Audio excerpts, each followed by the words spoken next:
नमस्कार, जोहार। चलिए जानते हैं झारखंड की ताजा खबरों को, लेकिन उससे पहले अगर आपने अभी तक इस चैनल को सब्सक्राइब नहीं किया तो सब्सक्राइब कर लें, जिससे कि आपको झारखंड की ताजा खबर रोजाना मिलती रहे। सबसे पहले एक बार भारत निर्वाचन आयोग ने झारखंड के उन 26 व्यक्तियों की सूची जारी कर दी है जो कि जन प्रतिनिधित्व अधिनियम 1951 की धारा के तहत चुनाव लड़ने के लिए अयोग्य घोषित कर दिए गए हैं। इनके अयोग्य होने की समय सीमा अलग अलग है और आयोग ने राज्य के मुख्य निर्वाचन पदाधिकारी को सूची भेजते हुए सभी जिला निर्वाचन अधिकारी एवं निर्वाची पदाधिकारियों को आवश्यक कार्रवाई करने के लिए भेजने को कहा है। और झारखंड के जो व्यक्ति चुनाव लड़ने के लिए अयोग्य घोषित किए गए हैं उनमें हुसैनाबाद विधानसभा क्षेत्र के 4, मांडू चतरा एवं भवनाथपुर डाल्टनगंज विधानसभा क्षेत्र के 3, गोड्डा विधानसभा क्षेत्र के 2 एवं जमशेदपुर, बरकट्ठा, सिसई, झरिया, सिंदरी, हजारीबाग, छतरपुर एवं मनोहरपुर के 1 व्यक्ति शामिल हैं। अगली खबर, मुख्यमंत्री चंपई सोरेन ने मरांग बुरु एवं जाहिर थान के चरणों में माथा टेका, पारंपरिक वेशभूषा में आए नजर। झारखंड के मुख्यमंत्री चंपई सोरेन अपने पैतृक गांव जिलिंग गगोडा हेलीकॉप्टर से पहुंचे और गांव के बाहर बने हेलीपैड में उतरने के बाद वो सीधे अपने घर पहुंचे और यहां पर कुछ देर रुकने के बाद पारंपरिक वेशभूषा में बाहा पोंगा कार्यक्रम में जाहिर थान गए और जाहिर थान में मरांग बुरु जाहिर आयो, लीटा मोंडे एवं तुरियकों के चरणों में नतमस्तक हुए और उसके बाद देवी देवताओं के आशीष स्वरूप नाइके बाबा के हाथों सारजोम फूल ग्रहण किया।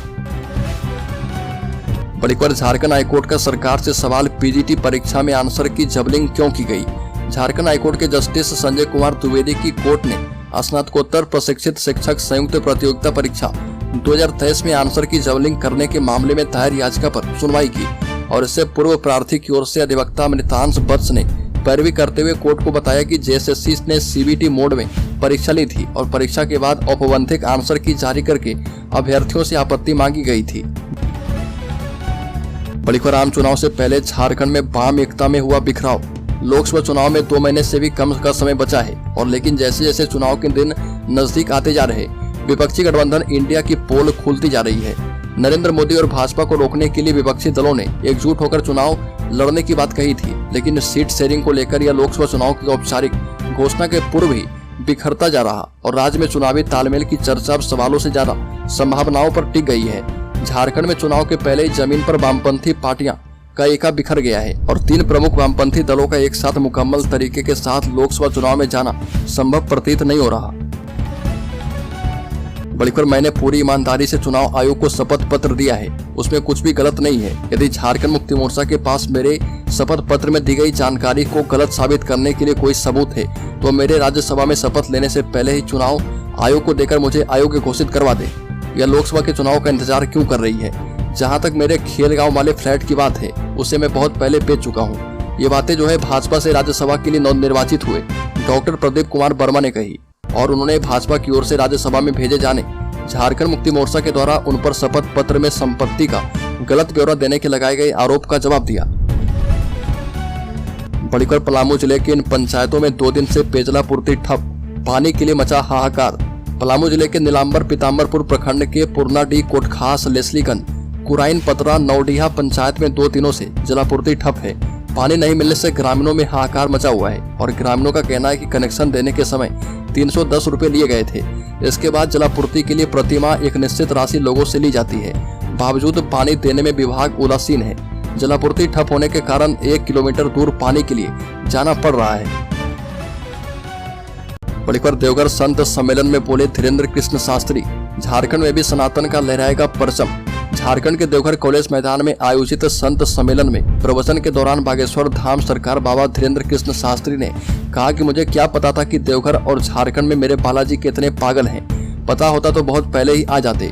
मुझे झारखंड आने से रोका गया। रोकने वाले कान खोलकर सुन लें, ठठरी बांध देंगे और हम पीछा नहीं छोड़ेंगे। महादेव का बुलावा आया तो मैं दौड़ कर चला आया। धीरेन्द्र शास्त्री ने कहा कि अब आ गया हूँ तो जाने वाले नहीं है। ये भी कहा कि लोग कहते थे कि वहाँ मत जाओ, वहाँ की सरकार परमिशन नहीं देती, तो हमने कहा था कि कोई ऐसा बागेश्वर धाम का पागल आएगा, हमें बुलाएगा और झारखंड में भी सनातन का झंडा लहराएगा।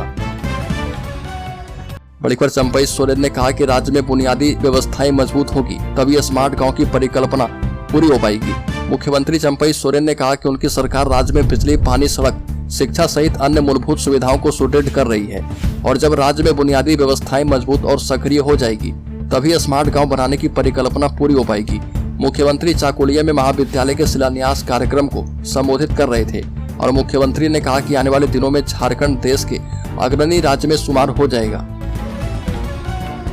बड़ीखर चतरा से राजनाथ सिंह का कार्यकर्ताओं को संदेश, कहा कि टिकट नहीं मिलने पर एकदम से टूट नहीं जाए। अटल जी को भी किया याद। बता दें कि रक्षा मंत्री राजनाथ सिंह झारखंड पहुंचे और झारखंड दौरे पर चतरा की सभा में प्रत्याशी के विरोध के बाद वो रांची पहुंचे तो सबसे पहले कार्यकर्ताओं के बीच पार्टी और देश के लिए खड़ा होने का मूल मंत्र दिया और उन्होंने अपने पहले चुनाव में उतरने से पहले लेकर अटल बिहारी वाजपेयी तक को याद किया और कार्यकर्ताओं को यह संदेश देने की कोशिश की कि जमीनी कार्यकर्ता को टिकट नहीं मिले तो निराश नहीं हो। रांची कोटी लोहरदगा लोकसभा के प्रभारी कार्यकर्ताओं के बीच अपने भाषण की शुरुआत रांची से रिश्ता जोड़ते हुए कही और रांची के कार्यकर्ताओं से परिवार जैसे रिश्ते होने की बात राजनाथ सिंह ने कही। बड़ीखर बोकारो जिले में सरना धर्म कोड की मांग को लेकर आदिवासी सेंगेल अभियान का शक्ति प्रदर्शन, उपायुक्त को सौंपा ज्ञापन।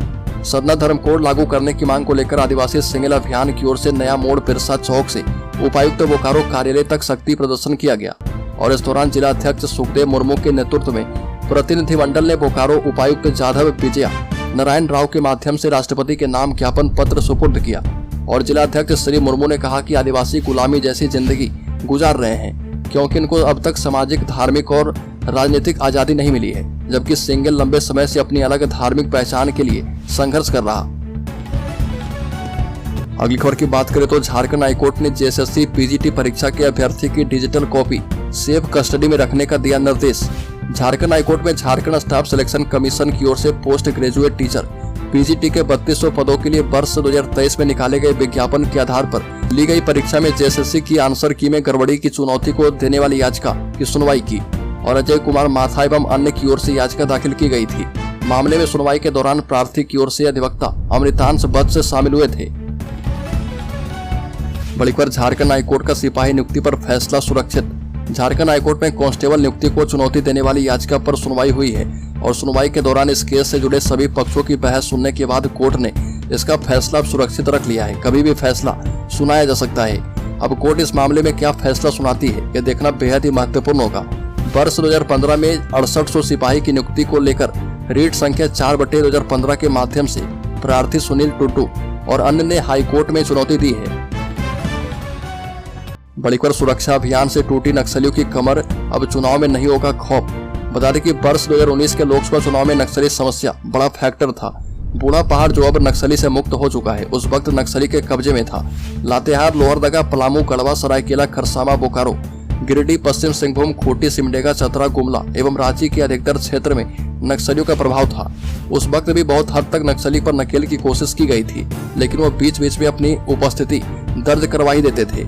उस लोकसभा चुनाव में सरायकेला खरसावा जिले के तिरुल्लाडीह थाना क्षेत्र स्थित कुकरू हाट में नक्सलियों ने पुलिस गश्ती दल पर हमला कर दिया था। हालांकि अब 2019 से लेकर 2024 तक सुरक्षा अभियान से नक्सलियों की कमर टूट चुकी है और अब चुनाव में किसी तरह का खौफ नहीं होने वाला है। बड़ीखर तत्कालीन सीओ ने जमीन के नियमों को ताक पर रखा, करोड़ों की सरकारी जमीन पर किया दखल कब्जे का दावा। बता दें कि रामगढ़ जिले के मांडू अंचल में सरकारी जमीन के मामले में भारी गड़बड़ी की गई है।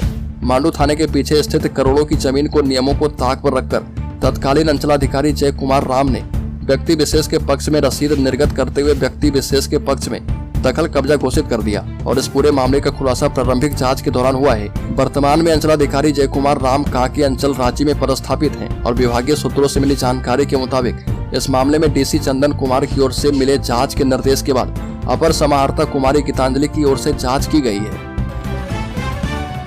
बड़ीखर गर्मियों में नहीं होगी बिजली की कमी, मुख्य सचिव ने दिए निर्देश। मांग और आपूर्ति में बिठाया जाएगा तालमेल। गर्मियों में बिजली की निर्बाध आपूर्ति का निर्देश मुख्य सचिव एल ख्यांगते ने दिया और वरीय अधिकारी के साथ प्रोजेक्ट भवन सचिवालय में बैठक के दौरान उन्होंने महत्वपूर्ण निर्देश दिए। मुख्य सचिव ने स्पष्ट कहा कि गर्मी में बिजली की समस्या नहीं होना चाहिए। अधिकारी इसका ध्यान रखें और पहले से ही पूरी तैयारी रखें। गर्मी के मौसम में बिजली की मांग अधिक बढ़ जाती है और बीते वर्ष ज्यादा गर्मी पड़ने पर मांग बढ़कर 3000 मेगावाट तक चली गई थी और इसके लिए पहले से पावर एक्सचेंज के साथ समन्वय स्थापित किया जाए। अगली बार झारखंड के हृदय रोगी को मिलेगी बड़ी राहत, अब इस अस्पताल में मिलेगा सस्ते दर पर स्टेंट और पेसमेकर। कार्डियोलॉजी विभाग में भर्ती सामान्य हृदय रोगी को भी सस्ती दर पर स्टेंट और पेसमेकर मिलेंगे। इसके लिए रिम्स प्रबंधन ने अमृत फार्मेसी को निर्देश जारी किया है। वहीं इसको लेकर प्रचार प्रसार करने को भी कहा गया। फिलहाल कार्डियोलॉजी विभाग में आयुष्मान और अन्य योजना से जुड़े लाभुकों को ही सस्ती दर पर स्टेंट और पेसमेकर उपलब्ध करवाया जा रहा। और इधर रिम्स प्रबंधन कार्डियोलॉजी विभाग के डॉक्टरों से भी आग्रह करेगा कि सामान्य मरीजों को अमृत फार्मेसी से स्टेंट और पेसमेकर मिलने की जानकारी दें। बड़ी खबर, केंद्रीय रक्षा मंत्री राजनाथ सिंह ने कहा कि भ्रष्टाचार ने झारखंड को बहुत डसा, सिस्टम में सुधार लाकर निजात पाएंगे। केंद्रीय रक्षा मंत्री राजनाथ सिंह ने कहा कि भ्रष्टाचार ने झारखंड को बहुत जोर का डसा है। और राजनाथ सिंह ने कहा कि हम ये नहीं कहते कि भ्रष्टाचार को हम जड़ से मिटा देंगे, लेकिन सिस्टम में सुधार लाकर हम इसे कम करने में कामयाब हुए हैं, आगे और भी सफल होंगे। और ये भी कहा कि भ्रष्टाचार का परिणाम है कि राज्य के पूर्व सीएम जेल में है। 2 दिनों तक गायब रहे, सरकारी एजेंसियां उन्हें ढूंढती रही, बाद में वो प्रकट हो गए। अपने भाषण में राजनाथ सिंह रांची, खूंटी एवं लोहरदगा संसदीय क्षेत्र के भाजपा कार्यकर्ताओं का मनोबल बढ़ा रहे थे। बड़ी खबर, पूजा सिंघल के वकील ने कहा कि 22 माह से पूजा सिंघल कस्टडी में है, बीमार है, उन्हें जमानत दें।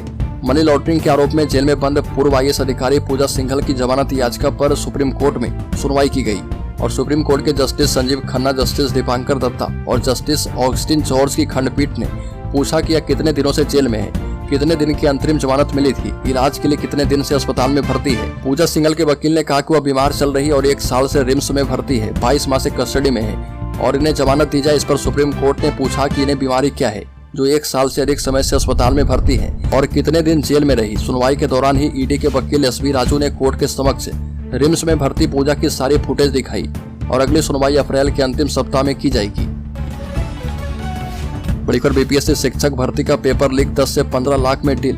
बिहार में पेपर सोल्वर गैंग के अब तक के सबसे बड़े नेटवर्क का खुलासा किया गया। आर्थिक अपराध इकाई बिहार पुलिस और झारखंड पुलिस के ज्वाइंट ऑपरेशन में 24 घंटे के भीतर सोल्वर गैंग नेटवर्क के लगभग 250 कैंडिडेट को हिरासत में लिया गया है। ये सभी कैंडिडेट BPSC की ओर से आयोजित बिहार शिक्षक नियुक्ति परीक्षा TRE 3 के एग्जाम में शामिल होने वाले थे और इन सभी को झारखंड के हजारीबाग के अलग अलग इलाकों से गिरफ्तार कर पटना लाया गया है। इससे पहले लगभग 18 घंटे तक इनसे पूछताछ की गई। STF के 50 जवान के एस्कॉर्ट में आधी रात के बाद उन्हें हजारीबाग से पटना लाया गया और फिलहाल ये EOU की हिरासत में है।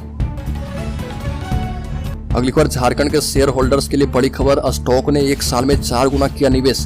कंपनी ने दी है बड़ा ऑर्डर पाने की जानकारी। बता दें कि अपने निवेशकों को बीते 1 साल में मल्टी बैगर रिटर्न देने वाली कंपनी इरकॉन ने एक बड़ा ऑर्डर पाने की जानकारी दी और इरकॉन कंपनी के मुताबिक उसे ये order national highway and infrastructure development corporation limited यानी NHIDCL की तरफ से मिला है। ऑर्डर के तहत कंपनी को मिजोरम में एक टनल का निर्माण करना है और शेयर बाजार में गिरावट के बीच भी स्टॉक में बढ़त देखने को मिली थी और स्टॉक 4% बढ़कर बंद हुआ है।